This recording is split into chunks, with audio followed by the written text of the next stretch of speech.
Bom, vamos lá. Um outro fator que interfere na população estar em equilíbrio de Hardenberg é se ela está evoluindo, tá? E que condições são primordiais para que uma população evolua? Mutação, tá? Então, por exemplo, aqui eu tenho só indivíduos azinho, tá vendo? As joaninhas aqui são todas brancas. A frequência do alelo azinho é 100%, é 1, tudo bem? 100% é 1.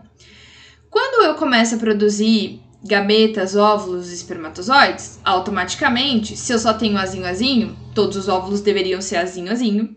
Todos os óvulos deveriam ser azinho, lembra? Porque quando eu produzo óvulo e espermatozoide vai só um alelo, então todos os óvulos são azinho e todos os espermatozoides são azinho. Porém, eu tive uma mutação aqui, ó, tá vendo? E gerei um alelo azão.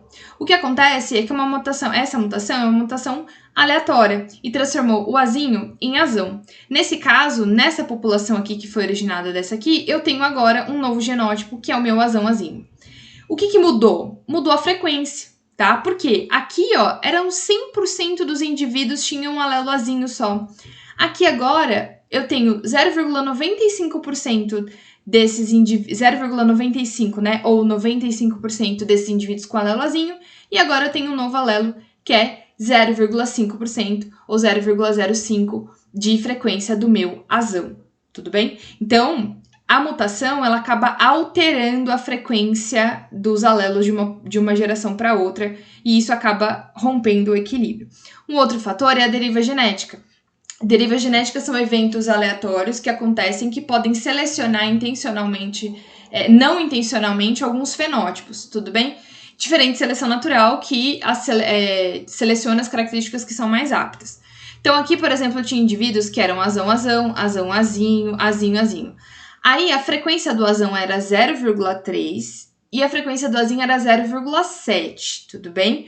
Frequência, gente, é quantas vezes aquele alelo aparece na população. Então, observem o seguinte, ó. Eu tenho todos esses aqui, esse é azinho, tá? Isso aqui, frequência do azinho conta, né, em duplicidade porque ele tem 2.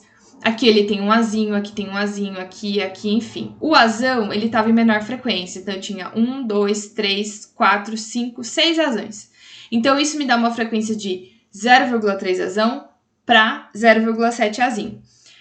Devido a eventos aleatórios, apenas esses 3 besouros tiveram descendentes, tá? E acabou que o azão perdeu a frequência, porque só foi esses 3, e esses 3 eram azinho, e o azinho ficou 100%. Então, observem que também tem uma diferença entre essa população e essa população. Consequentemente,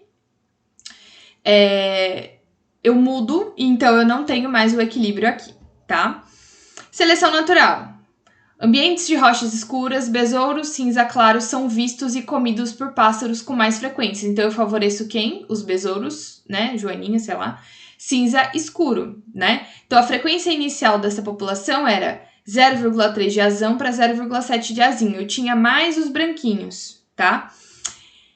Esses aqui foram comidos por pássaros, então só esses aqui vão conseguir reproduzir. O que acontece na próxima geração? Olha a frequência do azão, foi de 0,3 para 0,6 e do azinho de 0,7 para 0,4. Por quê? Porque quando esses aqui se reproduzem entre eles acabam gerando uma frequência muito maior de genótipo com azão do que azinho. A única chance de gerar azinho é quando os dois heterozigotos se acasalam, tudo bem? Então também houve uma mudança, saiu fora do equilíbrio de Hardenberg.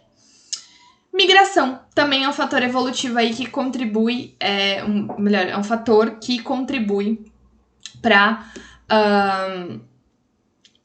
sair desse equilíbrio, tá? Então, por exemplo, quando eu tenho uma população somente de indivíduos azinho, e aqui somente de indivíduos azão, e eu tenho um desses indivíduos que vai para lá e para migrar, digamos assim, eu começo a ter novamente uma alteração no genótipo dessa população que recebeu o migrante, ok?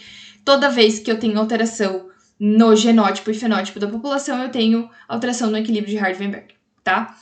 Bom, então vamos pensar o seguinte, como é que funciona isso aqui.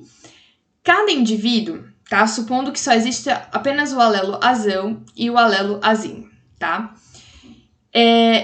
Cada indivíduo tem 2 alelos, certo? Então, ele é azão, ou ele é azão-azinho, ou ele é azinho-azinho.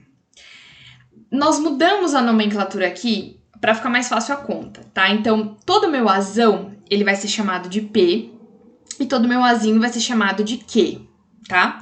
Sendo assim, a frequência de P mais Q é sempre igual a 1. A frequência do azão mais o azinho é sempre igual a 1, tá? Por quê? Porque eu pego todos os indivíduos que têm o azinho na população e todos os indivíduos que têm azão, tá? E, obviamente, eu tenho uma população, ela é o meu 100%, ok? Então, só para vocês entenderem, vamos voltar aqui, ó. Nessa população aqui, ó, a frequência do azão é 0,3 e do azinho é 0,7. 0,3 mais 0,7, 1. A frequência do azinho é 1, do azão é 0. 1 mais 0, 1. Então, sempre ao final, vai me dar 1 ou 100%, tudo bem? Bom, uma população estará em equilíbrio se P mais Q sempre for igual a 1, tá? Exemplo, então. Se P é 0,6, quanto vale Q? 0,4, tá? Por quê? Porque é 1 menos 0,6, que dá 0,4. Isso aqui eu estou falando da frequência do alelo, tudo bem? Do alelo azão e do alelo azinho, do alelo P e do alelo Q. Mas e se eu pensar no genótipo? Na frequência do genótipo? Então, para ser azão, eu não tenho duas vezes o azão, então é o meu P ao quadrado. A frequência do genótipo é o alelo ao quadrado. Gravem isso, a frequência do genótipo é o alelo ao quadrado.